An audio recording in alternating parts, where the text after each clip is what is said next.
Absolutely weight loss అవ్వాలనుకున్న నెయ్యి దానికి అడ్డుపడదు.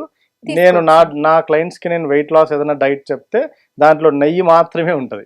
నెయ్యి మాత్రమే ఇన్ ద సెన్స్ వేరే ఫ్యాట్ ఉండదు. ఆయిల్స్ వాడండి అవి చెప్పండి, నెయ్యి వాడండి అని చెప్తాను. రోజుకి ఎన్ని స్పూన్స్ వరకు తీసుకోవచ్చు? డిపెండ్స్ ఆన్ వాళ్ళ బాడీ వెయిట్ ఇవన్నీ ఉంటాయండి.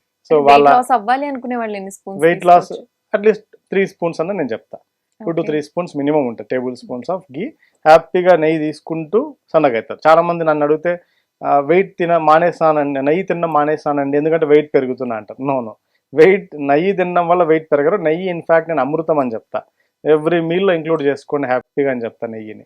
సో బట్ కండిషన్ ఆ నెయ్యి సోర్స్, మీరు అది అథెంటిక్ సోర్స్ నుంచి ఆ నెయ్యి ఉందా లేకపోతే డాల్డానే నెయ్యిగా అమ్మేస్తున్నారు అనేది మ్యాటర్ అవుతుంది ఇక్కడ. అంతే ప్యూరిటీ మ్యాటర్ అవుతుంది తప్ప.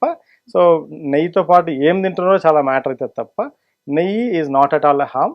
సో అలా మీ డైట్లో మార్నింగ్ బ్రేక్ఫాస్ట్లో మీరు ఫ్యాట్స్ని, మంచి ప్రోటీన్ని, ఫైబర్ని ఇలా ఇంక్లూడ్ చేసుకోగలిగితే కార్బోహైడ్రేట్ని